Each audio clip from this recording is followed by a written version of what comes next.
Bonjour à toutes et à tous, chers collègues, chers amis. Alors, c'est vraiment peu dire que je suis particulièrement ravi de pouvoir vous accueillir aujourd'hui ici à Louvain-la-Neuve pour cet avant-midi d'études. C'est vraiment un plaisir de vous voir, nombreuses, nombreux et surtout démasqués pour la première fois depuis près de 2 ans. Donc évidemment, on espère que ça va durer le plus longtemps possible. Et en tout cas, la première conclusion qu'on peut déjà tirer de cet avant-midi d'études, c'est que on a été particulièrement bien inspiré quand, à la rentrée académique, s'est posé la question de savoir, non pas si, mais plutôt quand, organiser cet événement sur l'output gap et, à travers lui, la place des modèles économiques dans les politiques budgétaires. Alors, comme nous le verrons tout au long de cette matinée, et comme la plupart d'entre vous le savez sans doute déjà par ailleurs, il s'agit d'une problématique qui est très, très technique et qui va nous plonger au cœur de débats économiques, macroéconomiques très pointus. Mais dans le même temps, et c'est un des objectifs de cette journée également, c'est aussi un enjeu éminemment politique, voire démocratique, au vu de l'importance cruciale qu'occupe désormais ce modèle dans la fabrique des politiques macroéconomiques en Europe. Et donc, dans ce contexte, l'objectif central de cette matinée d'études, c'est de parvenir à explorer conjointement ces 2 dimensions complémentaires. La dimension technique d'un côté, mais aussi la dimension politique de l'autre côté, en vue de les faire dialoguer, en vue de les faire échanger. Et donc, conformément à une méthode de travail que j'affectionne personnellement beaucoup, on a pris le parti d'aborder frontalement la complexité inhérente à l'output gap et d'en ouvrir la boîte noire en vue d'identifier, de saisir et de mettre en débat les enjeux politiques et sociaux qu'il renferme. Cette conférence nourrit de la sorte le projet d'une université au cœur de la cité, qui ne s'enferme pas dans sa tour d'ivoire, mais qui dialogue au contraire avec les forces vives de la société qui l'entoure, qu'il s'agisse des administrations publiques, des cabinets ministériels, du Parlement et de la société civile plus généralement.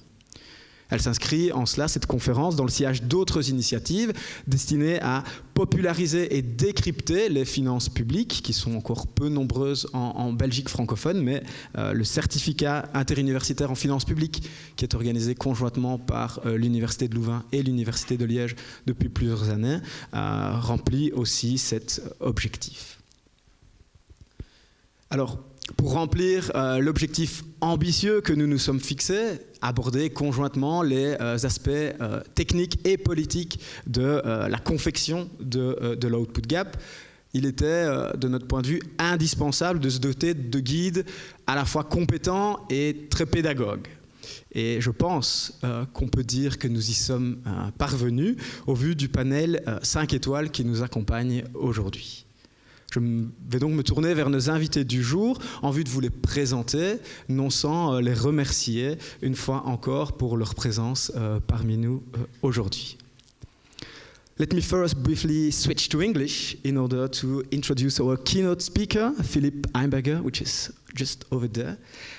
Dr. Heimberger is an economist at the Vienna Institute for International Economic Studies.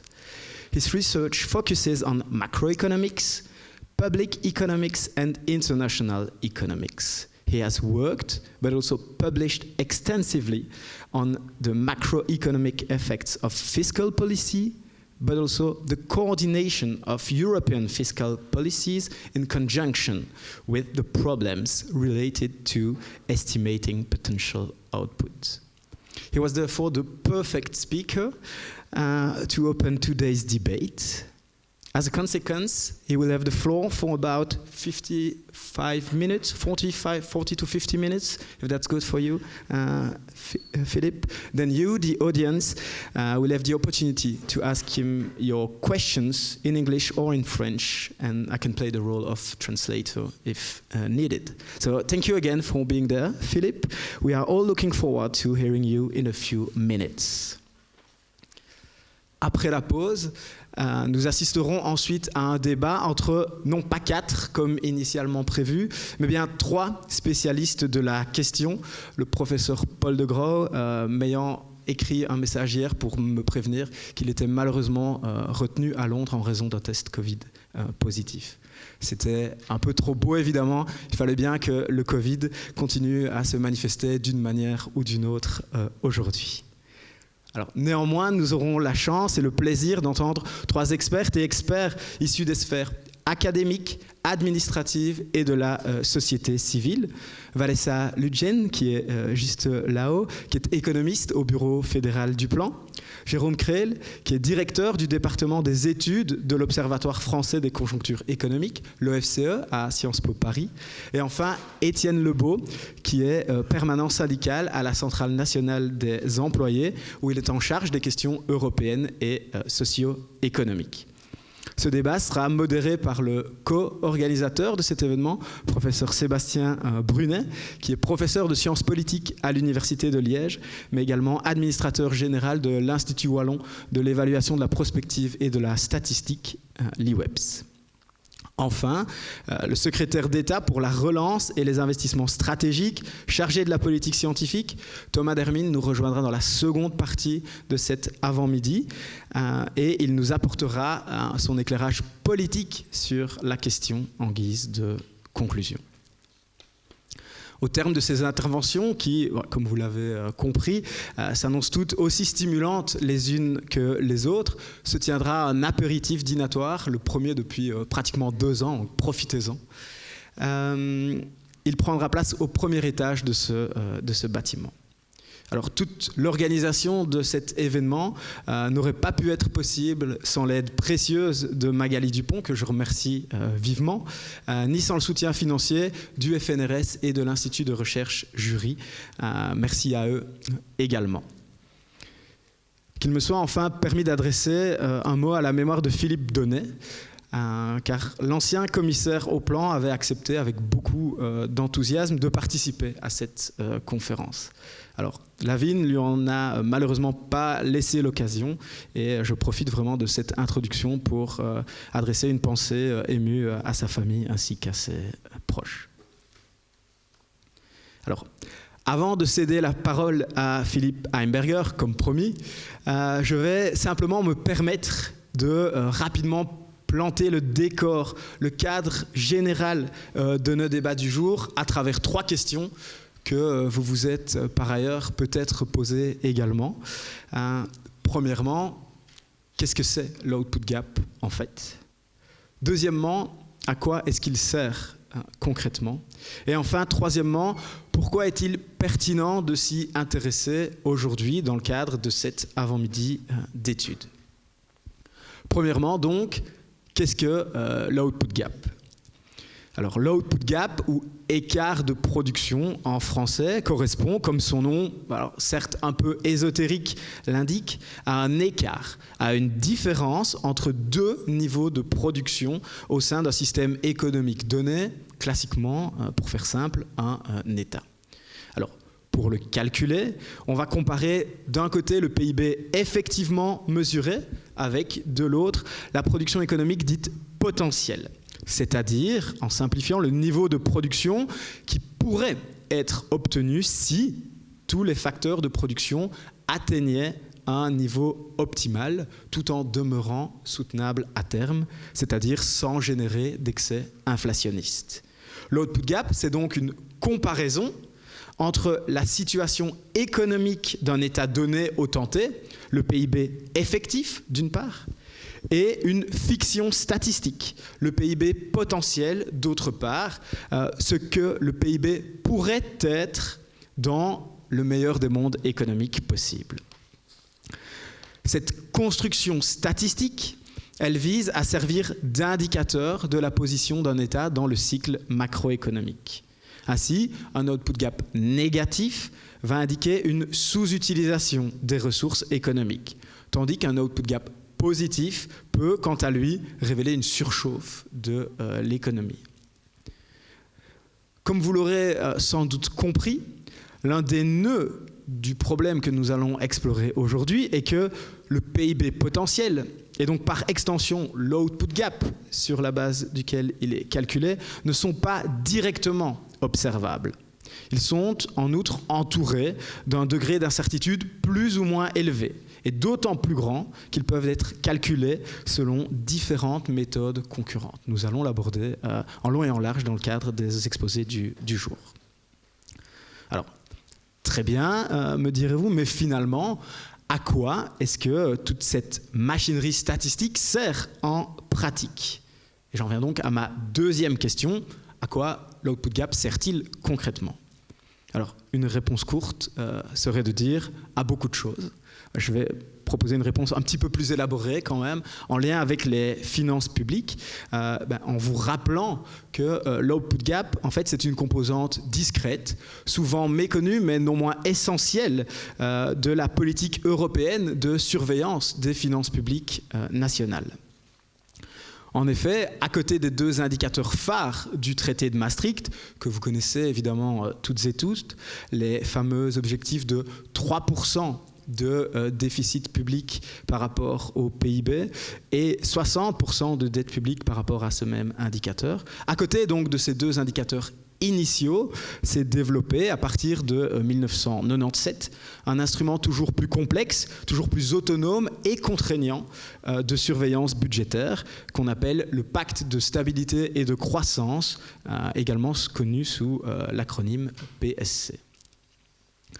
L'output gap, on va quand même y revenir, fait son apparition dans le contrôle européen des finances publiques en 2005, à l'occasion d'une première réforme de ce pacte de stabilité et de croissance qui avait pour objectif de rendre celui-ci moins stupide, comme l'indiquait à l'époque le président de la Commission, l'Italien Romano Prodi. En parallèle à la surveillance de l'évolution du solde budgétaire nominal, qui correspond à la différence à la fois bête et méchante, mais assez intuitive et facile à comprendre et à expliquer, entre l'ensemble des recettes publiques et l'ensemble des dépenses publiques, le solde budgétaire nominal donc, un accent de plus en plus important est placé sur un autre indicateur budgétaire, le solde budgétaire dit structurel. Celui-ci est défini dans les textes européens comme le solde annuel corrigé des variations conjoncturelles, déduction faite des mesures ponctuelles et temporaires. Ici aussi, le solde budgétaire nominal, effectif, observé en pratique, tangible et donc statistiquement corrigé en vue de neutraliser, d'une part, l'influence des mesures dites one-shot, mais aussi et surtout l'influence de la conjoncture économique. Pour ce faire, la formule de calcul de ce solde structurel prend, en d'autres termes, appui également sur l'output gap. Voici donc le lien entre cette technique statistique d'une part et la gouvernance budgétaire d'autre part. J'espère que vous suivez toujours. L'importance de ce solde budgétaire structurel s'est accrue à la faveur de la réponse apportée par les institutions européennes à la crise des dettes souveraines en Europe. Six-pack, two-pack, TSCG, vous connaissez sans doute ces termes hermétiques dont la gouvernance budgétaire européenne semble raffoler. Des sanctions politiques et même financières peuvent être infligées en cas de non-respect des règles qui encadrent l'évolution de cet indicateur. En conséquence, la procédure européenne de surveillance des finances publiques nationales repose de manière croissante sur un indicateur, le solde structurel donc, dont le mode de calcul est contestable. Cette situation engendre dès lors un certain nombre de conflits entre les institutions européennes d'une part et les États membres de l'autre, comme nous le verrons dans les exposés qui suivront. Ceci m'amène enfin à ma troisième et dernière question. Pourquoi est-il pertinent de s'intéresser à l'output gap aujourd'hui? Alors, vous le savez, dès le mois de mars 2020, les institutions européennes ont enclenché l'application de ce qui s'appelle la clause dérogatoire générale du pacte de stabilité et de croissance. Cette clause autorise les États membres à s'écarter temporairement de la trajectoire d'ajustement vers leur objectif budgétaire à moyen terme.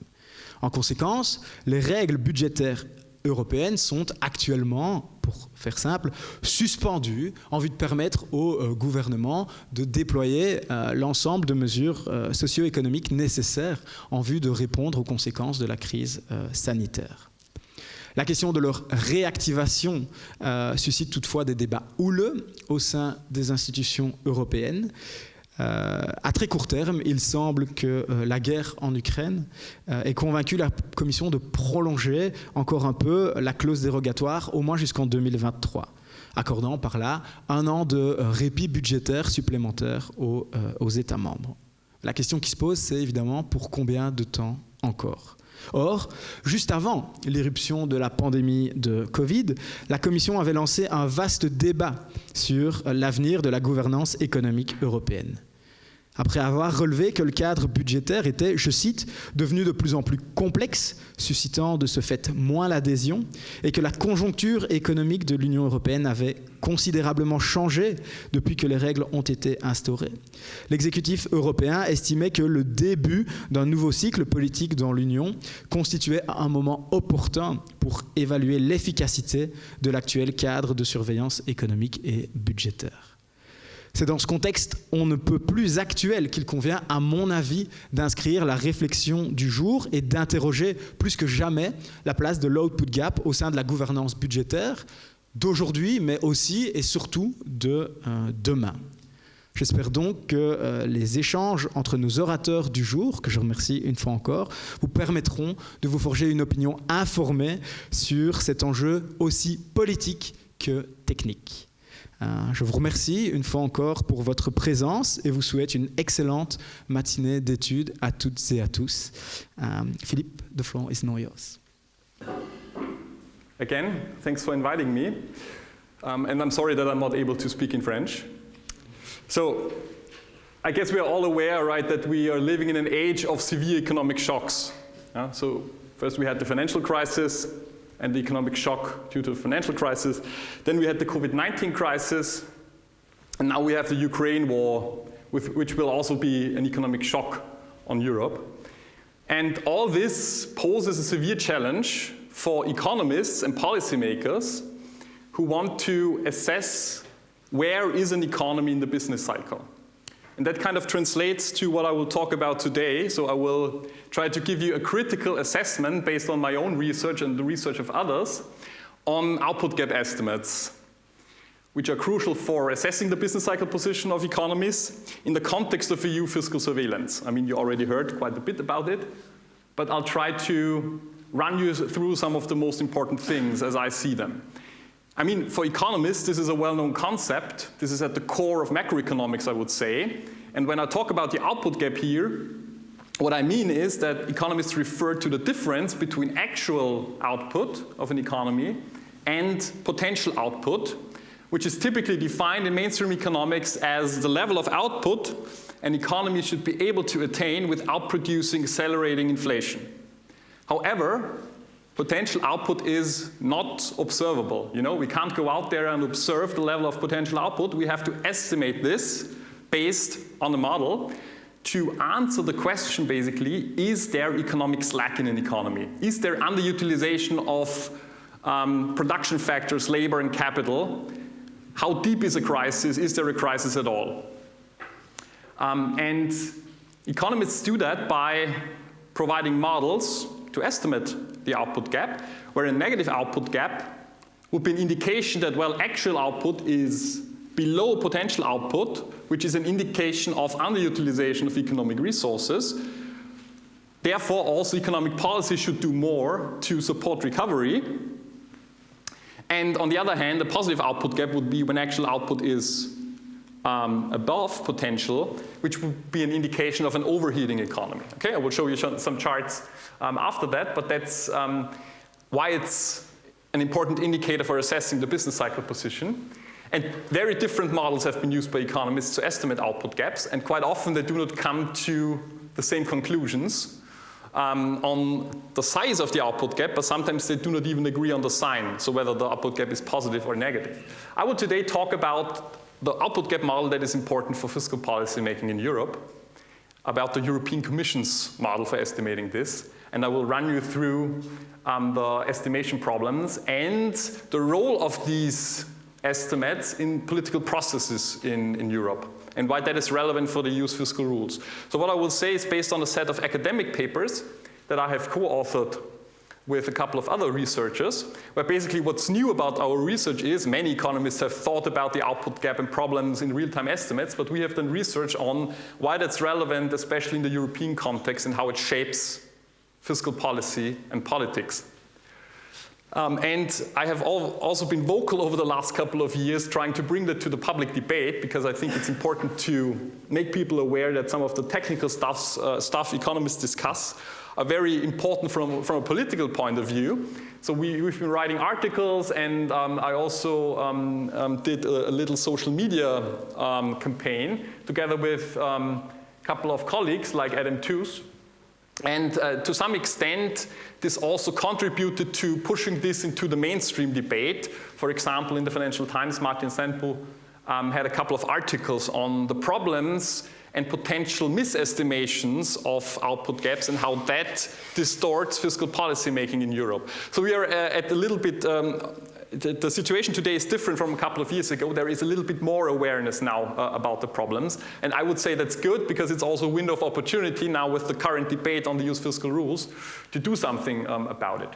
So the structure of what I will say today is first on the basics of the output gap model, what kind of model are we talking about, then why it's important in the context of the EU's fiscal rules, then the output gap model as a device for seeing and deciding in in EU fiscal policy making. Then I will talk about the estimation problems and where they are coming from, and translate that also, or relate that to output gap estimates for Belgium recently. And in the end, I will say a little bit about how this issue about output gaps comes into the current state of play of EU reform debates, okay? Let's start with the basics of the output gap model.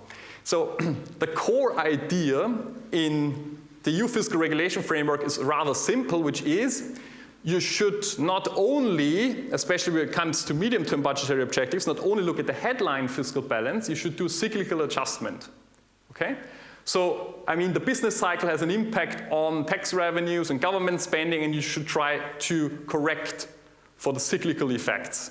However, you cannot observe that out there to what extent the fiscal balance is cyclical or structural. You have to estimate this based on a model, and the way the Commission does this is by multiplying the output gap, and I will talk about the estimates today, with the so-called semi-elasticity to arrive at the cyclical component of the fiscal balance, which is then subtracted from the headline fiscal balance to arrive at the cyclically adjusted number.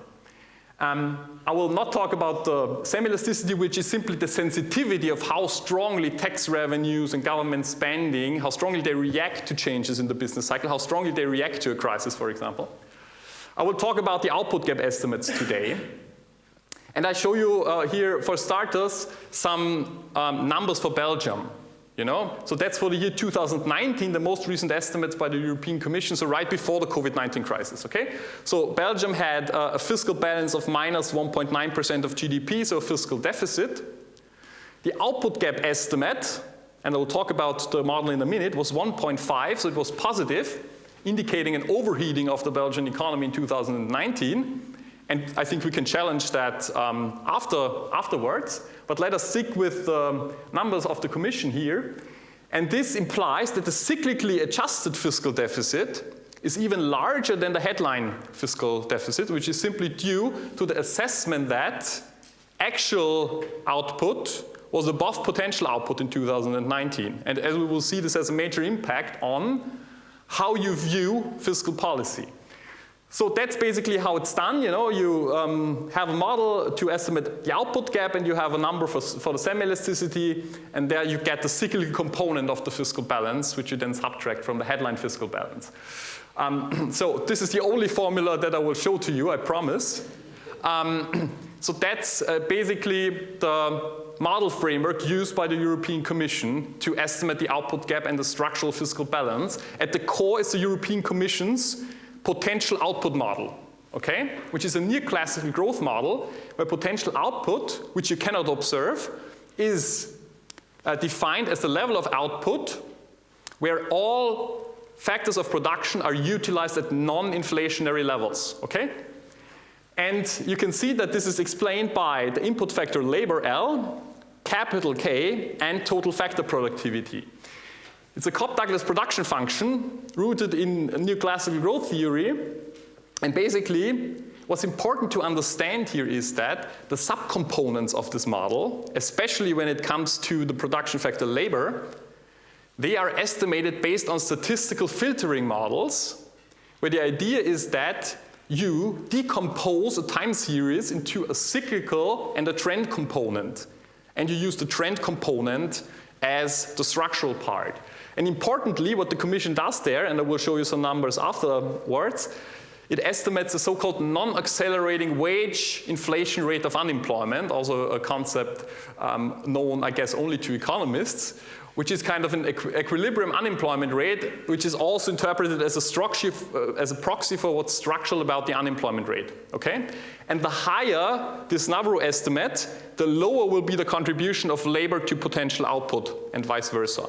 Total factor productivity is a residual, so it's the part of potential output growth that you cannot explain with the other two parts. It's basically a black box. And so the Commission uses this model, kind of feeds this model with data to estimate potential output at certain points in time. And this is then used to estimate the output gap, which is the difference between gross domestic product and potential output. And this then feeds into the calculation of the structural fiscal balance, which, as I will show you later, is a key control indicator in the use fiscal rules. So the idea is, as I already told you earlier, you take the headline fiscal balance, so the difference between revenues and government spending, and you correct that for the cyclical component of the budget, which is the sensitivity parameter times the output gap. And the output gap is based on this model-based estimation of potential output. And then additionally, what you also do when you want to arrive at the structural fiscal deficit, you also exclude so-called one-off factors, budgetary one-offs. For example, during the financial crisis, we had bailouts of financial institutions, which would be a one-off that features here, but you could also think about revenue, one-off revenue for privatization or things like that, which are just, having a one-off impact, which you would also subtract. And if you look at numbers for Belgium in 2019 again, just to put some numbers on this, you had, as I showed you earlier, a fiscal deficit of 1.9% of GDP, a positive output gap indicating overheating of the economy of 1.5%, and a semi-elasticity of 0.6, and some one-off effects, which gives you a structural fiscal deficit of 3% of GDP, which is larger than the headline fiscal deficit. Okay, so why is this important? Why do we even talk about these technical issues and these output gap estimates? What is the relevance within the use fiscal regulation framework? Let me give you some motivation, because that's maybe then also easier to grasp. Maybe some of you remember the budget conflict between the Italian government and the European Commission before the COVID-19 crisis in 2018-2019, where basically the European Commission argued that Italy was violating the use fiscal rules and therefore threatened to open an excessive deficit procedure. What many people don't know is that this conflict was basically about output gap estimates. Because the European Commission argued that the output gap in Italy was virtually zero in 2019, despite unemployment at 10% and low core inflation. And therefore, all of the fiscal deficit was structural, and therefore the fiscal adjustment efforts of the Italian government were not enough to meet, and I will show you that later on, its medium-term budgetary objective. So it should introduce additional fiscal consolidation measures to meet its budgetary targets. The Italian authorities said, well, your output gap estimate is implausible. It's implausible to put us at basically a 0% output gap. We have alternative estimates, and they show a much larger negative output gap, indicating more slack in the economy, more underutilization of economic resources. And if you consider this, we are actually compliant with the use fiscal rules and do not need to adjust further. So this is to illustrate that the technical stuff here is highly political and very important also to understand this specific budget conflict between the Italian government and the Commission back in 2018. Okay, so now about the use fiscal rules. So we all know about the Maastricht criteria of the 3% and the 60% limits for deficits and debt. However, it's much more complex because there are also the medium-term budgetary objectives, and there the structural fiscal balance is of key importance. So the core idea, as I already told you, is if you want to have a more structural view of the fiscal situation of a certain member country, then you should do a cyclical adjustment of the headline fiscal balance based on your output gap estimate and also exclude one-offs. And this structural fiscal balance that you estimate is important because the medium-term budgetary objectives in the Stability and Growth Pact are defined in terms of the structural fiscal deficit. So if you deviate from these medium-term budgetary objectives, then you have to introduce fiscal consolidation measures, spending cuts, or tax increases to reduce the excessive structural fiscal deficit. And in the fiscal compact, which was also introduced after the financial crisis, you have a structural fiscal deficit limit annually of 0.5% of GDP. And this rule was also codified in national law, in many countries even as a constitutional safeguard. That's the so-called debt breaks, where you have in national legislation also structural fiscal deficit limits, which are typically consistent with the medium-term budgetary objectives in the Stability and Growth Pact. So if you look at the evolution of the use fiscal rules, most of the time we talk about legal changes, you know? So here on this chart, you see the evolution from the Maastricht Treaty in 1992 to the flexibility guidelines in 2015 and the reforms in between after the financial crisis and before the financial crisis. The point I want to make here is you have evolution at the legal level, but you also have an evolution at the technical level. And actually, when you look at the history, the unobserved variables have gained in importance over several rounds of reform. So you had in 1999 the introduction of, or the establishment of the output gaps working group, where the technical stuff concerning this model is being discussed between experts of the European Commission and national representatives of the member states. You had the introduction of the model that we were talking about today in 2002, this new classical Cobb-Douglas production function. But you had several changes to this model over the years to come, often in direct response to criticism by member states, especially after the financial crisis. And it's important to recognize that especially with the last rounds of reform, Stability and Growth Pact reform here and the introduction of the flexibility guidelines, the importance of output gap estimates has increased further. Let me illustrate this. Why is that the case? So that's the matrix for interpreting the preventive arm of the Stability and Growth Pact as published by the European Commission. And this shows you that the size of the output gap, which you estimate based on the model that I was talking about, is directly related to how much fiscal adjustment a certain member country needs to do to be compliant with the preventive arm. So you can see that what the Commission here calls good times, which is an output gap of, which is positive, and maybe even larger than 1.5% of GDP, as in the case of Belgium in 2019, then you have to do much more fiscal adjustment in percent of GDP than when you are in normal times or bad times or even in exceptionally bad times, you know? And this is simply defined as the size of the output gap.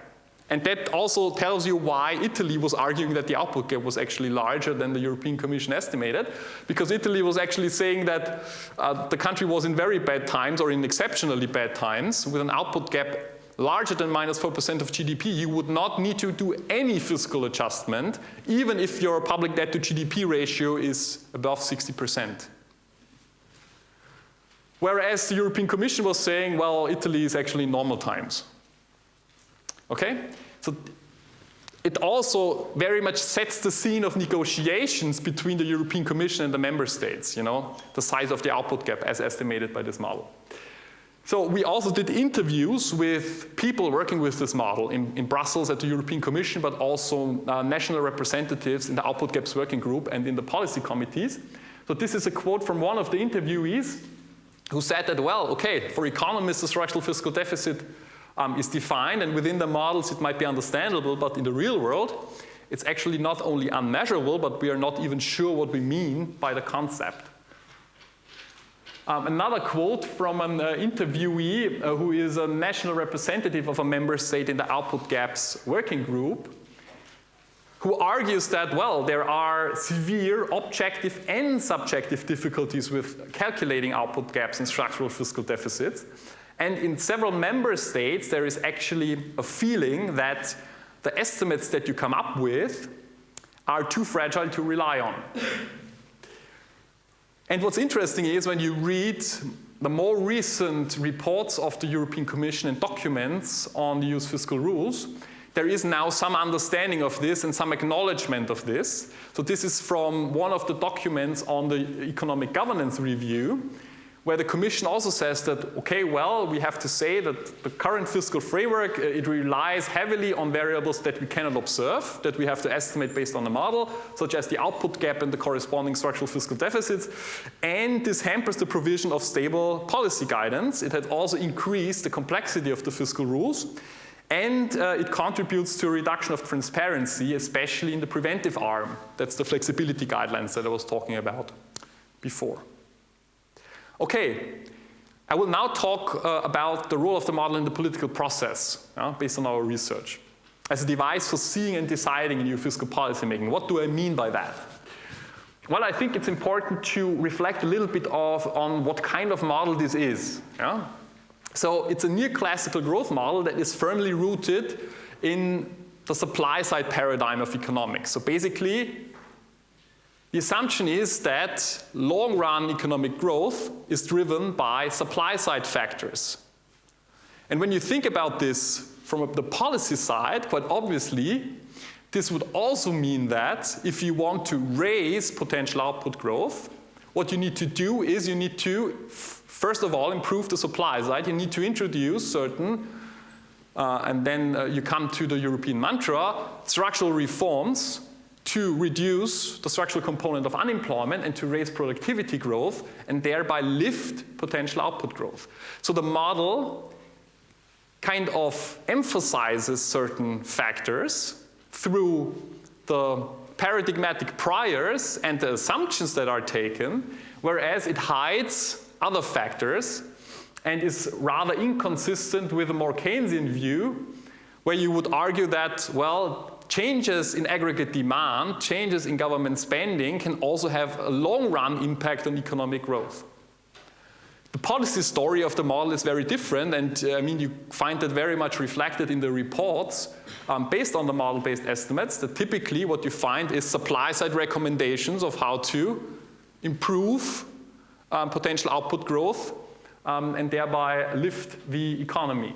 And I think what's important to understand is that to some extent also the success of the model is due to its pedagogical function in policy making. So although the details of the model, the technical details are rather difficult to understand for non-economists and non-specialists, it still is simple enough so that policymakers can come up with a good policy story of what has happened in the past and what you should do in the future.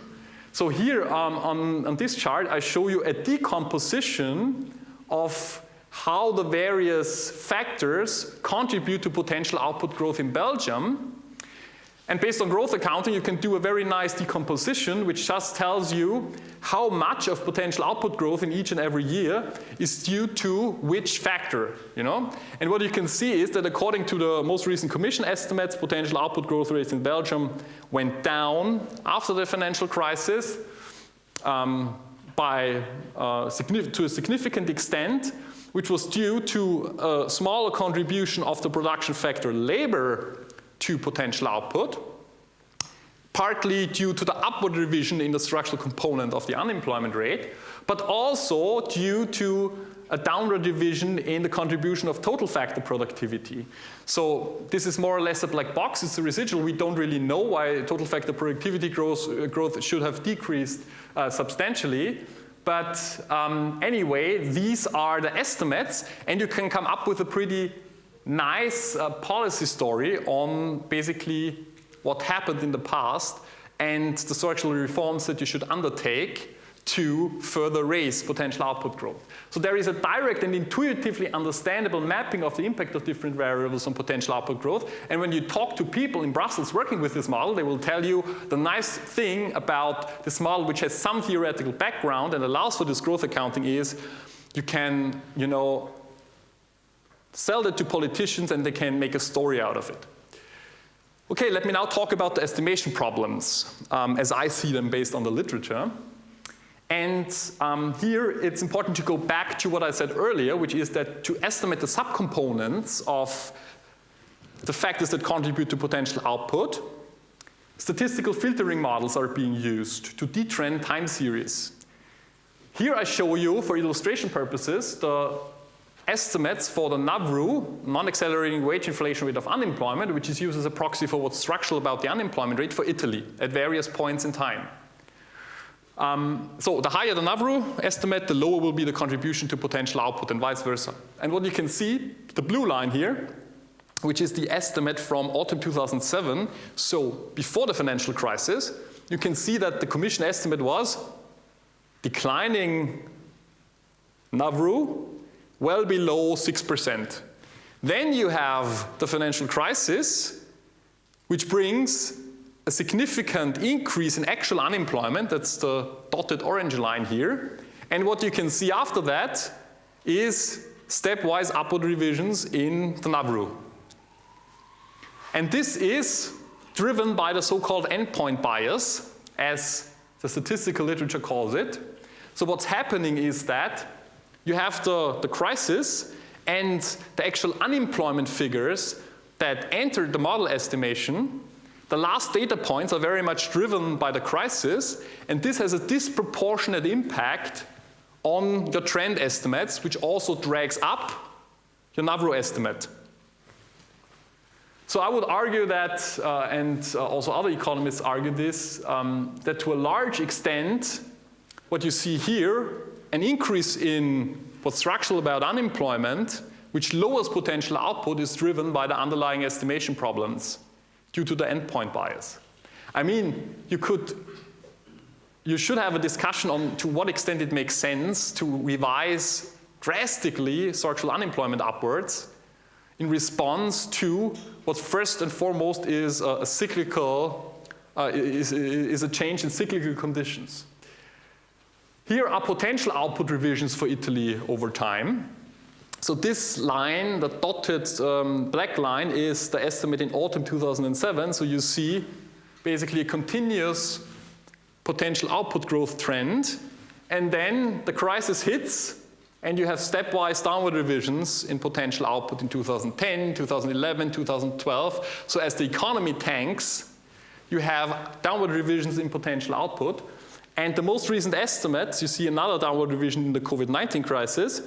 The most recent estimates suggest that actually potential output in Italy in 2021 was lower than before the financial crisis. So kind of the potential output estimates for Italy and also some other countries, they bend down to meet actual output in the most recent years. Now let's look at the numbers for Belgium. So that's Belgium in comparison to Italy. So you also see some substantial revisions, downward revisions in potential output in Belgium after the financial crisis, but they are obviously less stark than for Italy. So the point here is, and I will come back to the Belgian case, for some countries this has been a huge problem over the last decade. For some countries, the problems now only start to become acute, okay?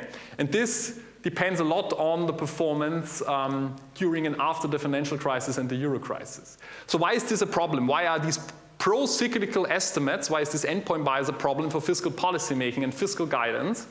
So let me use a wording from Antonio Fatas.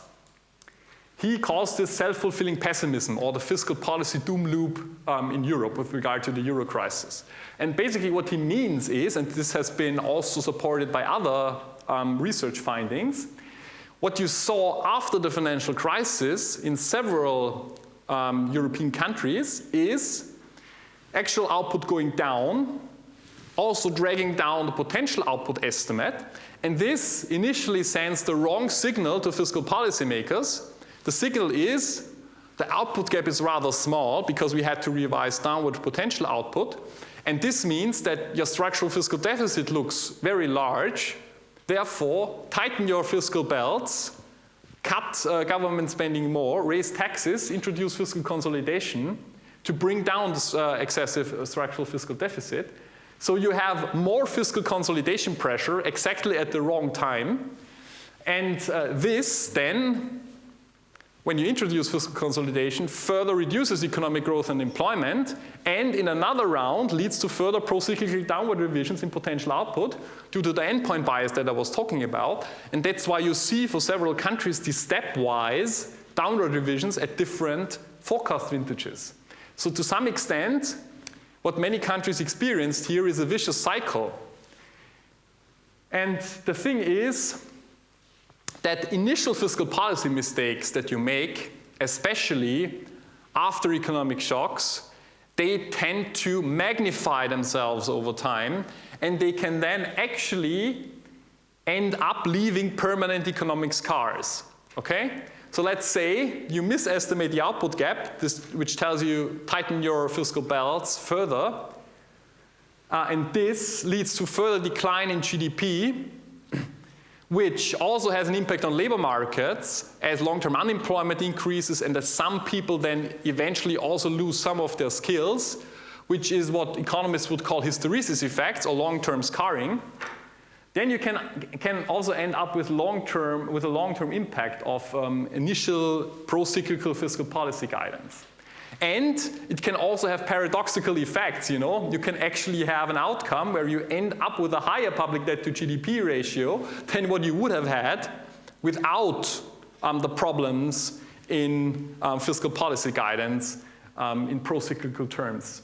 Simply because of large fiscal multipliers, what economists call large fiscal multipliers, so relatively high negative impact of fiscal consolidation measures, especially during times of a recession or underutilization of economic resources. And the point here is that the problem over the last decade is systematic in Europe. Okay, that's, I hope, a message that you can get from this chart, which relates actual output losses of European countries in 2019, so before the COVID-19 crisis, compared to the pre-financial crisis trend, actual output losses, to potential output losses, so the extent of downward revisions in potential output compared to pre-financial crisis. And what you can basically see there is that the correlation is almost perfect and one for one. So the countries with the largest actual output losses, here you have the outlier Greece, they have also suffered the largest downward revisions in potential output. That is the procyclicality that I'm talking about. So basically what's happening, or you could argue what's happening is the countries that are hit hardest by the crisis are then further punished by an especially pessimistic estimate via this potential output model, which then further increases fiscal consolidation pressure at the wrong time, or sends at least the wrong signal to policymakers that there is basically little or no underutilization of economic resources. So here is Belgium, you know, more in the middle of the pack. So it was affected to some extent, but not as much as some other countries. When you look at Germany here, you saw basically no actual output losses. And therefore, at least before the COVID-19 crisis, also no problems with regard to the model estimates that we are talking about here. It has changed in Germany, and we'll come back to that in the end. So now, a small part on output gap estimates in Belgium, just to illustrate how important that might be for the case of Belgium. So let me show you the most recent estimates provided by the European Commission. So this line here, the orange solid line, is the potential output estimate for Belgium in autumn 2022 produced by the Commission. This line is actual output. And what you can see basically is that actual GDP and potential GDP match perfectly in 2022 and 2023, implying the assessment based on these model-based estimates that there is no slack in the Belgian economy. You can also see what I told you earlier in 2019. The estimate is that actually there was a positive output gap. So just for illustration purposes and to illustrate that there were severe also revisions for the case of Belgium in terms of lower potential output growth rates, this is a line which gives you the output gap in 2022 if you just extrapolate the potential output growth rates from before the financial crisis. Now, this would give you an output gap of 13% of GDP in 2022. Now, obviously, you will probably say, and many economists would argue, okay, this is implausible, right? So to some extent, it also makes sense to argue that the financial crisis will have scarring effects. So it's implausible to say that potential output growth rates after the financial crisis were as high as before the financial crisis. So that's why you see another line here, which is a so-called hysteresis scenario, which is when you reduce the potential output growth rate compared to before the financial crisis by more than 50%, but still have higher potential output growth than the official Commission estimates suggest.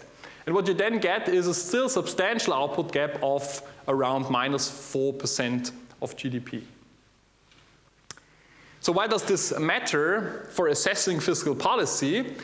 I now translate these output gap estimates into the structural fiscal deficit numbers here on this chart.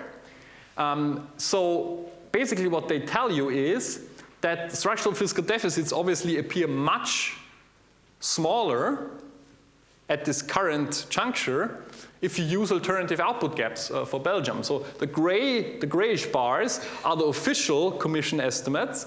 So structural fiscal deficit of more than 4% in 2022 and similar in 2023. The orange bar is for the hysteresis scenario, so with an output gap of about 4% of GDP. And these bars here are for the pre-financial crisis scenario, where you would even have a structural fiscal surplus. So you have a very different assessment of what's structural about the actual fiscal deficit, depending on what kind of output gap estimates you plug in there. And if the used fiscal rules are to be reintroduced in 2023 or 2024, quite obviously this will have an enormous impact also on budgetary planning of the Belgian government. So what's maybe also interesting is, and I told you that to some extent this debate has also reached high stakes policy making in Europe and also mainstream economics. This is from a speech of ECB President Lagarde she did in September 2020. It was a speech on the monetary policy review strategy, strategy review. However, output gap estimates are also used by monetary policymakers to inform decision making, you know? So, I mean, it's especially important in the fiscal policy context because there the output gap estimates are kind of institutionalized. But monetary policymakers also rely on this to gauge the business cycle position. And what she says there is that, well, unfortunately, the problem is that revisions to potential output over the last decade often mistook cyclical changes for structural trend. That's the critique that I was trying to advance over the last couple of slides. And she says that indeed research supports a role for what she calls hidden slack. So more economic slack in an economy or more underutilization of economic resources than suggested by official estimates. And she says that, well, actually, those studies that assume a larger output gap, they have typically outperformed those that use traditional estimates. Obviously, she did not discuss the implications for fiscal policy in her speech, but the implications are rather big, I would say. Okay, let me move to the last part. Reforming the fiscal rules. What do these thoughts on the output gap mean for the state of play?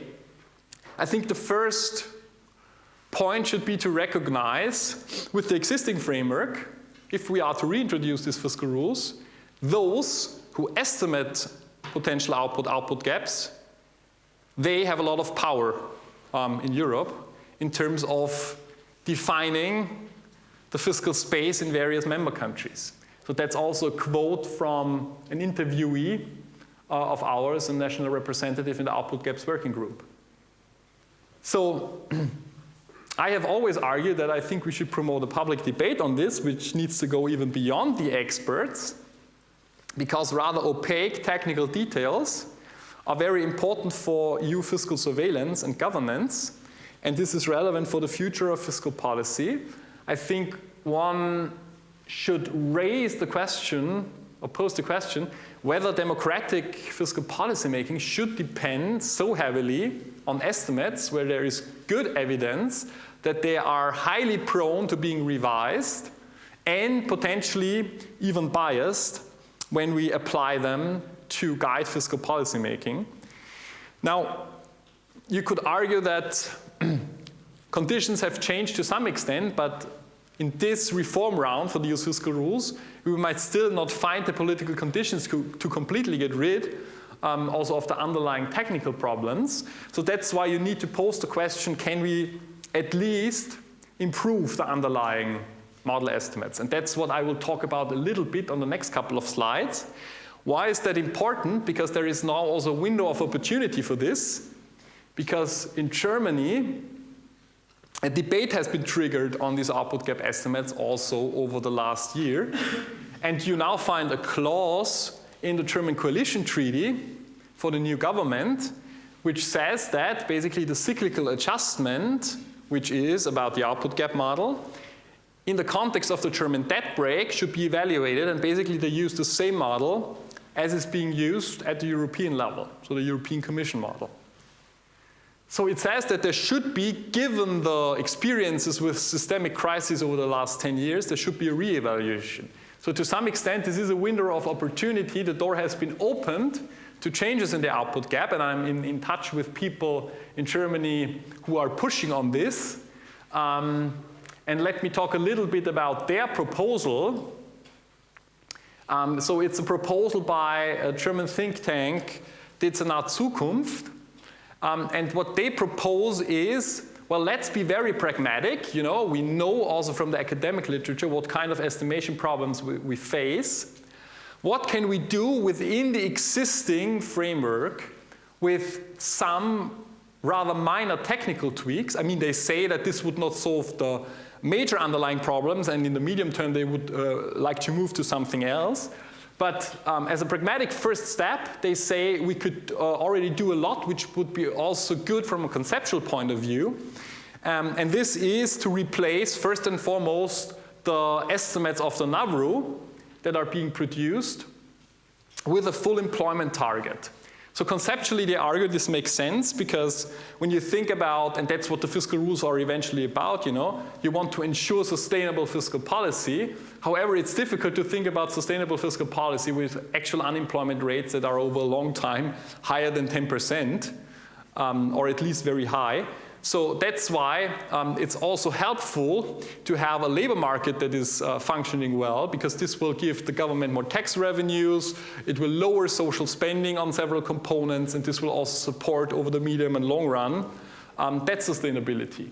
So what they say is you should have an economic analysis on, and that can be done also in terms of a technical exercise, a full employment target, which is obviously not 0%. They put it at 2.5% for Germany based on an analysis where they correct the unemployment rate, in particular for the long-term unemployment rate and some other stuff.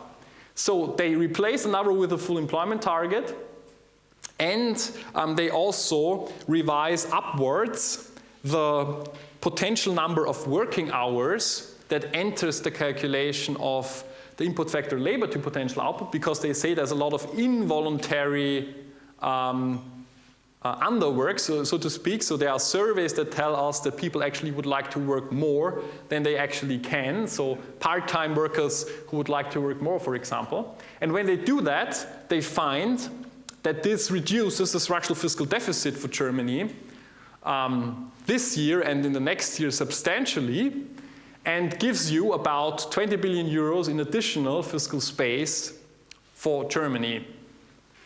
So just to illustrate their approach, which I think is worth being discussed, to illustrate this with regard to Belgium, I used the European Commission's model and applied their approach to give you some numbers for the Belgium case.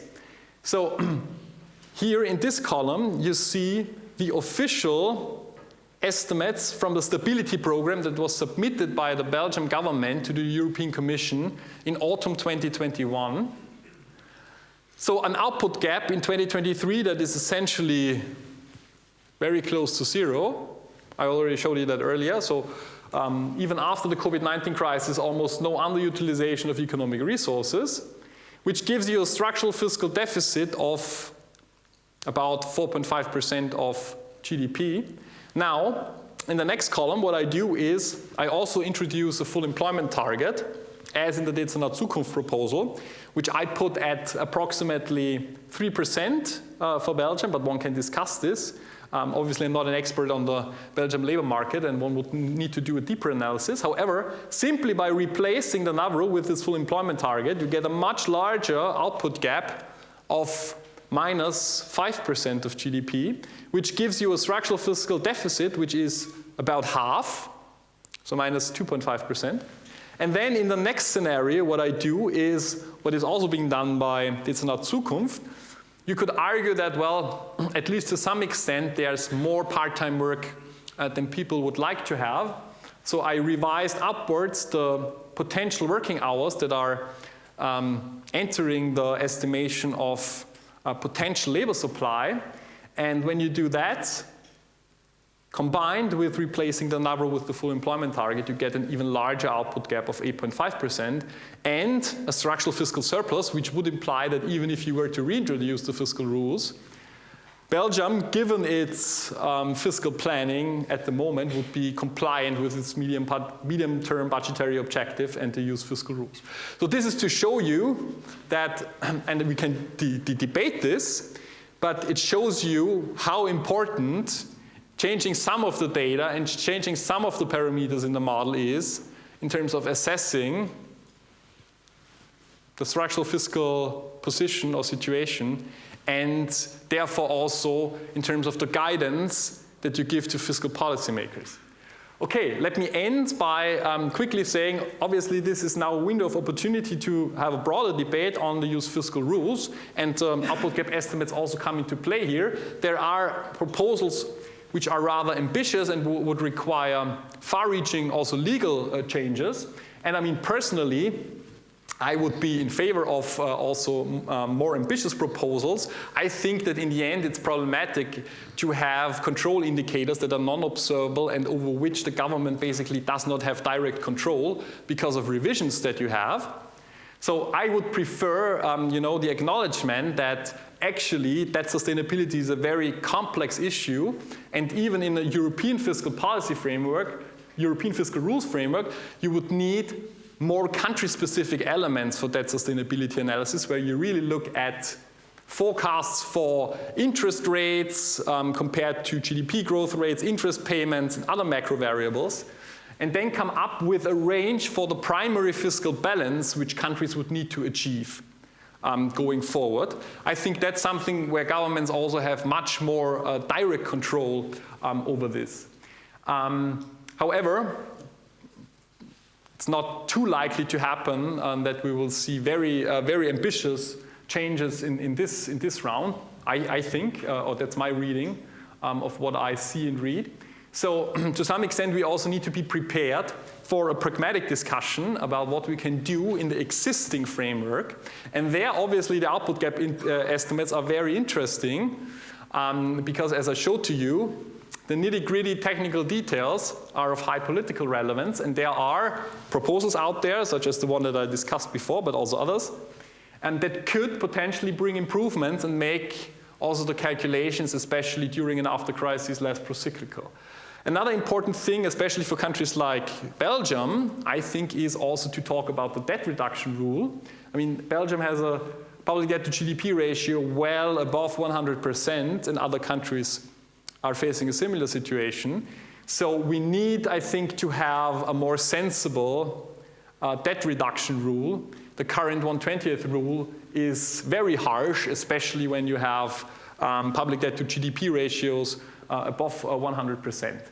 Another pragmatic option could be to talk about the investment clause in the current Stability and Growth Pact, and to reform this. This could also be something which the people who are arguing for a more restrictive fiscal policy, which they could like, because you could kind of incentivize national investment and reforms, also public investment, by linking this to targets that can be scrutinized and policed. To some extent, the current Recovery and Resilience Facility could also be a role model for this. So this is just to put out there some of the pragmatic options that are on the table.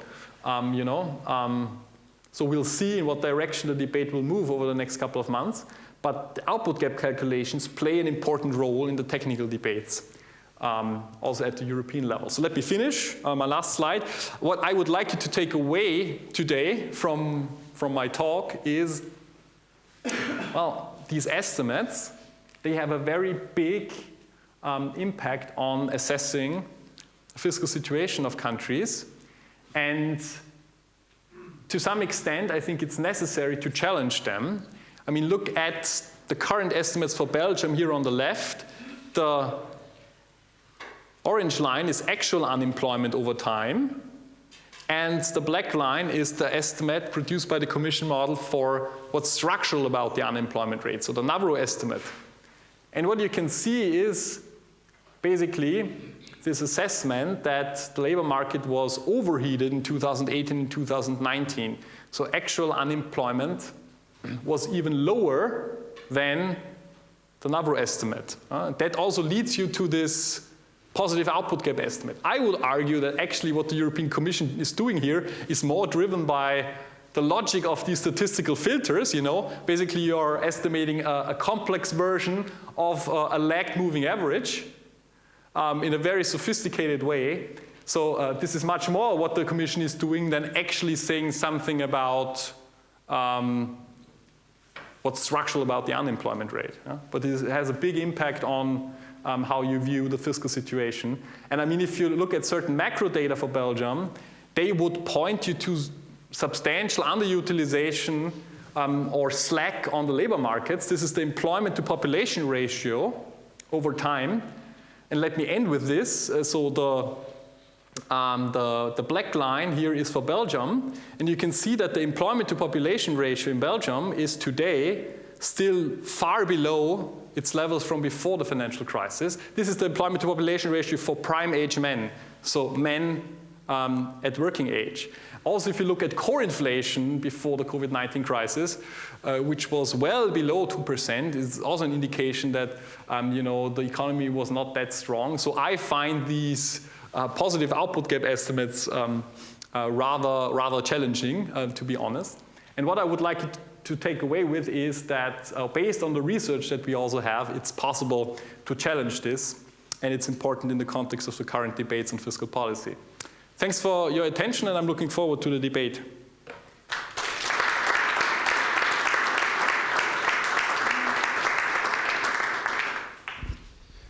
Thank you very much for this really clear, pedagogical, precise, and enlightening presentation, Philipp.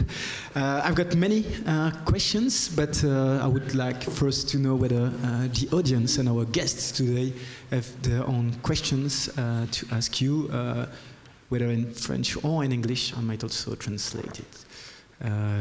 Est-ce que vous avez des questions par rapport à la présentation de Philipp Heimberger ou des commentaires à faire? Oui, donc il y a une première question là-bas. Je vais faire passer le micro. Could you elaborate a bit more on the paradigm? When you mentioned it's focused on supply side, and then you mentioned Keynes. Can you just elaborate a bit more what's the difference, and what is then Keynes also proposing?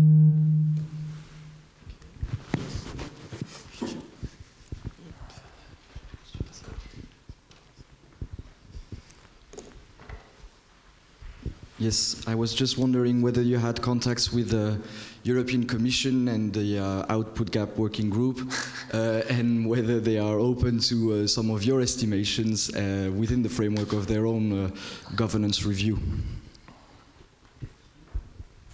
Other questions? Otherwise, should I answer, and maybe then the others can think about whether they have further questions? Let me start with the last question, and I think it's a very good one. So obviously, I'm rather critical of these estimates, and I have worked with a couple of colleagues on this, because we also tried this to raise awareness about this, right? And to some extent, we were in touch with the people working on the model. For example, last year, I was in a workshop at the German Economic Ministry. They invited me to give an even more technical presentation than what I did today, and present to them what I think the problems are. Because there's also a discussion in Germany now to what extent this could hamper fiscal policy guidance. And there, people from the European Commission also took part in this workshop. So there were four economists from the European Commission at this workshop. And they have so far not invited us to speak to them directly. From what I hear from people who are closer to them, personally, obviously they do not like this a lot, because basically what we do is we are also challenging their legitimacy, So this gives a lot of legitimacy to them. I mean, we have been arguing in our papers that basically this model, or applying this model in political processes, lends power to these actors. And obviously when you put that out into the open, they are not, they do not shout hooray. But to some extent, they also responded to the criticism. Yeah? So I told you that there was also on Twitter a campaign. I did not start it. It was started by Robin Brooks, who is an American economist. And he kind of argued that for many European countries, you find that the current estimates are implausible. Yeah? Especially when you look at Italy or Spain, it doesn't make sense to have a 0% output gap estimate when unemployment is still so high, and when we know that much of this was also because of mistakes made by economic policy over the last couple of years. So he was vocal on this, and this also led to media reports on these estimates, and this put the pressure on the European Commission, And in 2019, you can find it on wiiw, a group of European Commission economists published a piece directly referring to the critique voiced by Robin Brooks and Adam Tooze, what they called the campaign against nonsense output gaps, and tried to defend the model. This is very much consistent with our work, which is on the intersection between the politics and the technical details of the model, because we argued that, well, this is basically something that is important for their legitimacy, and therefore it also makes sense that they defend this, to support their own legitimacy in EU fiscal governance processes. So they don't seem to be interested in being in direct touch, but they are aware of this critique. And to some extent, it has also forced them to respond. On the first question, whether I can elaborate a little bit more on the paradigm behind all of this and the model. Yeah, I did not talk in details about the underlying assumptions. But I mean, this is basically rooted in new classical growth theory. So it's a specific new classical growth model, so-called Cobb-Douglas model, with specific assumptions about how you can substitute the input factors labor and capital, also assuming perfect competition, assuming constant output elasticities. And basically, this is something, as I said, rooted in neoclassical growth theory, and the Commission, if you read their documents carefully, they argue that, well, the main reason why we chose this specific specification is, first of all, it's compatible with mainstream economics. And second of all, it's rather simple. You know, you can use basically the same specification for each and every country with just a couple of assumptions, which are obviously quite important, but which lend a certain simplicity to this. That's why they don't use another kind of production function formulation. And about the supply side thing that I was referring to, I mean, the idea of the model, the core idea, is that what explains long-run economic growth is basically capital accumulation, changes in labor supply, and total factor productivity growth. And this very much comes from the supply side, you know. So they don't use, you know, a model that would also directly relate demand side factors to long-run economic growth, which would be more like a Keynesian view. So as I said, I think that's important to stress, and I mean, it's not a coincidence. I told you the model was introduced in 2002. That was kind of the heydays of supply-side economics in the 1990s. I mean, in the early 2000s, you had people like Jean-Claude Trichet arguing that basically what we need to do to have a sound economic policy in Europe is look at the supply side, introduce structural reforms on the supply side, and then everything will be good. So that is kind of consistent with the paradigmatic priors here. And it's important because, as I said, policymakers and economists look at the world through a specific lens when they apply this model, you know? So they look at the world, or they look at what factors drive long-run economic growth. I showed you the decomposition.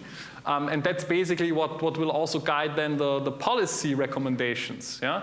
You find it in a very nice document from the European Commission 2015 or 2014, where they discuss the most recent potential output and potential output growth estimates. And then discuss for several countries what kind of labor market reforms we can now introduce to reduce the NAVRO and thereby raise the contribution of production factor input to potential output. So this supply side paradigm is a specific way of looking at the world, and this leads you obviously also to emphasizing certain policy recommendations compared to others. So in principle, and I mean, I showed it together with co-authors, and what you find is that actually their models are very much driven, their model estimates are very much driven by cyclical factors. So the downward revisions that I referred to, especially after the crisis, you can show econometrically that they are driven by cyclical factors. We have a paper on this as well. However, basically that's not what should happen in their model framework, you know. So that's why I think it's also important to reflect on some of the underlying paradigmatic priors and assumptions. Yeah, so there is obviously also path dependence in why they continue to use this model and why this specific kind of model was introduced in the early 2000s.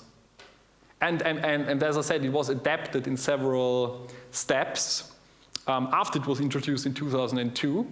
So they tweaked the model for estimating the NAVRO, for example. Maybe should I tell this anecdote as well? It was in 2013. I cannot show you the estimates now, but what happened was there was the financial crisis and the euro crisis, and you had a double dip recession in several eurozone countries, especially in the southern parts of the eurozone. In Spain, unemployment was above 25%. And actually what the European Commission's model estimates said was that structural unemployment was about as high as actual unemployment. You know, you had NAVRO estimates for Spain above 20%, and basically what the Spanish government said in the Output Gaps Working Group and the Economic Policy Committee was that, what are you doing here, folks? These estimates do not make sense. They blow up our structural fiscal deficit. It looks much larger. Please adjust your NAVRO model. And then there were discussions in the Output Gaps Working Group on how you basically link the unemployment rate to the wage inflation. So kind of changing the statistical assumptions there. This was argued to be also a little bit of a theoretical shift in the Phillips curve element of this Navarro model. So there were technical discussions, and then there was a technical consensus on what kind of changes to make. In 2013, however, there was no political agreement with all member states. So Germany and some other countries did not want to change this because they didn't have a problem, and they said, well, why should we relax this for Spain and some other countries? So it took about half a year before they were actually able to find a compromise on how to do it.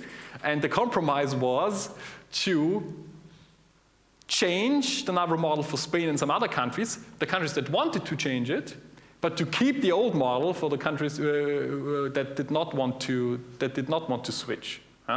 So after some time, they then changed the model for all countries, but during this Euro crisis episode, that was kind of the compromise they found. So that is kind of to illustrate that the technical stuff that is being discussed in the output gaps working group on underlying statistical and econometric assumptions, what kind of time series and detrending to use. They are, to some extent, related by the economists to theoretical debates on the Phillips curve and how to model potential output, etc. But in the end, they are very political because, to some extent, it's about whether the estimates are plausible for certain member countries, and if they find them very much implausible, they will, at least behind closed doors, raise critique. I mean, there were also letters of criticism directed at the European Commission and the Eurogroup. It's signed by 8 or even 10 member states, where they said that basically some of the estimations that are being done based on the work in the output gaps working group should be reevaluated. Yeah? That was especially important during the Euro crisis days, because that's when the pro-cyclical bias was most obvious, because some countries were hit so hard, and I mean, if you were not completely closing your eyes, then you could see quite clearly that there were some major problems with the underlying estimates. But back in these days, also I would say that there was some awareness by a small group of economists about the underlying issues. I mean, for example, I remember reading a blog post by Paul Krugman in 2009 or 2010, where he had a small blog post on the problems with output gap estimations. And back then I was also not aware of the implications for Europe. But few people back then really grasped what that would mean also for fiscal policy guidance in the context of these fiscal rules. But this changed over the course of the Euro crisis as the problems became acute for several countries. And as I said, nowadays it's more difficult to simply get through with estimates like that. And what the Commission did in response to the COVID-19 crisis, for example, that's the last thing I will say, also quite interesting. They introduced in the Spring Focus 2020 ad hoc changes to the potential output model, just for the immediate COVID-19 crisis episode, where they introduced, for example, short-term work dummies for some countries, because quite obviously for them it was clear that if you have such a large decline in economic activity, and you use the statistical filtering models, that will give you very implausible and pro-cyclical estimates for some member countries, and they try to downplay the impact of this by taking some very ad hoc measures, which in the meantime have already been reversed for most countries. But this just shows you, how delicate some of the specific technical decisions are. Thank you. Okay, I told you that we would be really at the interplay between politics and economics, so I'm glad to hear I didn't lie to you. How many questions are there? Okay, yeah. A couple of thoughts and maybe one question to you. The first thought is, I would tend to agree with you that having the system being called by a model under the form of a black box and experts is probably the wrong way, to devise an economic and political system Having been a former banker myself, I know all the dangers about modeling as a way of predicting correctly the future. Second, I would tend to say that it's not a choice between supply side and demand side. It's probably a combination of both, which needs to be taken into account in certain circumstances. So this sort of black or white discussion escapes me to a certain extent. Third, my question to you is, how much can you put a system in place which takes into account the initial state of any one country and the quality of policy making? And let me illustrate that in 3 dimensions. About Belgium, which I know better than other countries. If we look at the situation in Belgium on these 3 dimensions, we have an initial very high level of debt. You said above 100%. We are in a select group of 6-7 countries in Europe with the highest debt to GDP ratio, complicated by the fact that we have different entities within the country and a large disparity between those entities and no mechanisms to arbitrage who is going to do what in terms of debt reduction. That's a first thought. Second, we have a labor market which is very specific. I was surprised to see that we would have been overheating at a certain point in time. I think we have a huge slack, and that's dependent on working policies that are in place, differential between what you get at work and what you get as unemployed. There is a very rational decision sometimes to be made not to go to work, given the very tiny difference between the two of them. So that's a specific of the Belgian market. And second, we have a tax situation which is already very high by all international standards on work, on capital, lower on consumption, but left parties in our country don't want to raise that. So if you look at Belgium, the things you need to do, you can have a debate on that, but they are not the same as other countries because of their initial situation. So are we not here working with a sort of one-size-fits-all approach, which in fact should give way to a much more subtle conversation, yes, probably based on a model and certain assumptions, but which leads to specific recommendations country by country. I think we need European discipline in many countries to go in the right direction, but the measures you need to take in any one country are probably very different from your neighbors because of the initial differences. And the last point I want to make is I'm very puzzled by the sort of investment, spend your way out of this approach that we see in many circumstances, because the quality of policy making is terribly important. You were making reference to the RRF. My view in Belgium about the quality of our investment plans is very critical and very negative. We are spending money, but there is absolutely no assessment before about what kind of output do we want to have on GDP or on labor, to take 2 dimensions. So yes, we are spending money, but the impact on the economy is probably going to be very poor. So the real quality conversations we should have as a country with the European level is about the quality of the investment plans, and much more disciplined and requests from member states about the quality of what it is they are doing. In Belgium, frankly, it's appalling. We are spending money through the window with no idea about what it should give in terms of return.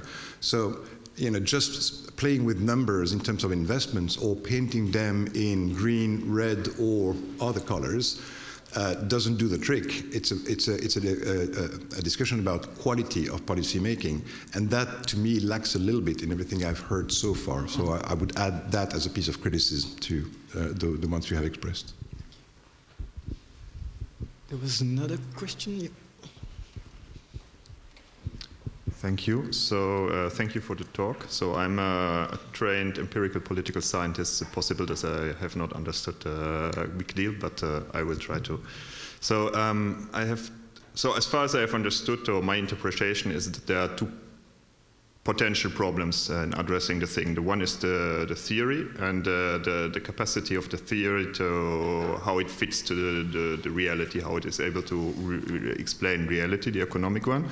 And then there's the more technical aspects, which are linked directly to the statistical model and how we feed what kind of data and so on into the statistical model, and which then gives us these very consequential estimates of output gap and so on. And I wonder for this second part in particular, so given that there is, I mean, these are very complex models, as you said, and this apparently is the easiest one they implement.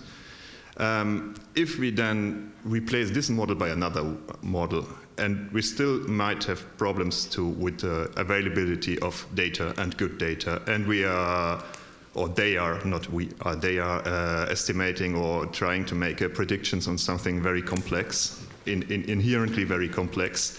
And beyond that, there are now have been, in the relatively limited, I think, data time series, several shocks, and they are probably, unfortunately, not bound to stop here. The shocks, the external shocks, like Ukraine war and the other ones you're mentioning. I mean, for this second part, I wonder, and I would be interested to hear your opinion about if we replace this model by another model. So, I mean, like bluntly said, is it possible that in 2 years you come here and you say that we do the error, or they do the error on the other side? So is there something inherent and unavoidable about this kind of models? And if so, what kind of alternative way? I mean, you somewhat suggested it, but would you suggest to do policy based on? I mean, yeah. Thank you very much. Thank you. Are there other questions, since I'm already here? No, not yet. Okay. So, Philipp, what is yours? So, thanks a lot for all the excellent questions. Let me start with the last set of questions that you raised. What's special about the framework that I was talking about here, used by the European Commission, is, in terms of estimating the output gap, they use an approach that to some extent is theory-based, you know, as I tried to stress. So you have this new classical Douglas production function where you have theoretical assumptions. You have the NAVRU, which is also a concept used in mainstream economics to assess some kind of equilibrium unemployment rate. So there are theoretical postulates there. The important point is these are theoretical postulates that relate to unobservable variables, okay? And you can have a philosophical discussion about whether actually these concepts, or whether the NAVRU potential output even exists, and there is a critical literature on this. The point here is, what the Commission then does, based on this theory-based approach, is to use a rather empiricist approach to estimate this. However, this is different from what other economists do, who just, you know, say we will take a statistical model, obviously which also is based on some assumptions, but we do not take, you know, a legacy of paradigmatic priors or so from a certain kind of theory. So kind of the Commission links this, you know. And I hope that I was trying to, I hope that I was able to, in some way, to also present this today. Regarding your question about can we come up with another model, or do they all suffer from the same problems? I mean, the specific endpoint bias problem that I was talking about, that is something that haunts basically most or even all estimates of this kind. Yeah? It's very difficult to come up with something that does not give you a trend component which is disproportionately driven by the last data points. And this is extensively discussed in the statistical literature. However, there are some estimates that perform better because they do better around turning points in the business cycle, because they somehow manage to mitigate this endpoint bias. Yeah? And you can, to some extent, compare the performance of these estimates. And the European Commission economists would argue that actually their model is not performing so badly compared to others. And you could have different opinions there. The point I want to make in response to your question is, and this is a good one, to some extent you will always have uncertainty around these output gap estimates. And using point estimates for policy guidance, therefore, is also problematic. So at least you have to look at confidence intervals or ranges of estimates. However, I think you can still compare the performance in terms of asking to what extent they are macroeconomically plausible. And there I think the Commission estimates over the last 10 years failed this plausibility check clearly for most countries. And that's why I think they are especially problematic. So as I said, the output gap is a very essential concept in modern macroeconomics. And both fiscal policymakers and monetary policymakers use this to provide guidance for real-time policymaking, but you need to have checks and balances, you know. And if you have, you know, rules which tell you that take these estimates based on the model and then directly relate them to some targets that you introduced to assess whether countries are meeting this target or not, that can lead to very big problems. As I already said, and that's the last thing in response to your question, I think you cannot completely get rid of the underlying estimation problems. Even in a different theoretical framework, there would be uncertainty around the estimates. However, I think it makes sense to have control indicators for fiscal policy that are under the direct control of governments. I mean, the theoretical idea is nice, okay? You should do a cyclical adjustment of the fiscal balance. However, as we see, it's very difficult to come up with something that is sensible. And so I think over the medium and long run, it's better to come up with a set of rules which give direct control to governments over what they actually need to achieve. Regarding your questions about quality of fiscal policy, that's a very sensible point of criticism that is well taken, which does not feature at all in what I was saying. Because basically what's happening also in the context of EU fiscal rules and what happened after the Euro crisis is that you have to some extent an assessment of whether the structural fiscal deficit is excessive or not. And you have an assessment whether countries are complying with their fiscal targets or not. And then governments need to make sure that they comply again with the fiscal rules. And obviously then political logic comes into play. And even though the European Commission might like governments to cut here or there, they cannot usually force them to do that. And what will governments do? And we saw that in many countries, especially after the Euro crisis. Well, they cut what they can cut with the smallest amount of resistance. And that is often public investment that can be cut very quickly or could at least be postponed into the future. You see a drastic decline in public investment for many countries. Also spending that has large macroeconomic second round effects, which then further exacerbated the downturn for many countries. So to some extent you could argue that the quality of the fiscal consolidations was also poor, because due to political logic, and to the strategy of least resistance, you're then cutting the things you should not be cutting, and this exacerbates the problems. I agree that, it's always important to not only ask how much is being spent, but more importantly, what are you spending the money on? But in the modeling framework that I was discussing here, that's not really part of the considerations. Here it's about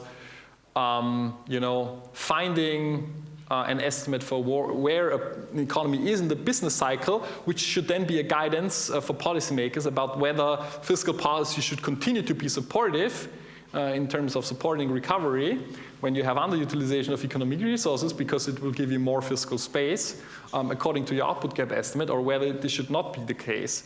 But I agree that the quality of fiscal spending is important, and to some extent the developments during the COVID-19 crisis respond to your criticism, right? I mean, you can be critical of the investment plans of Belgium and other countries within the Next Generation EU program.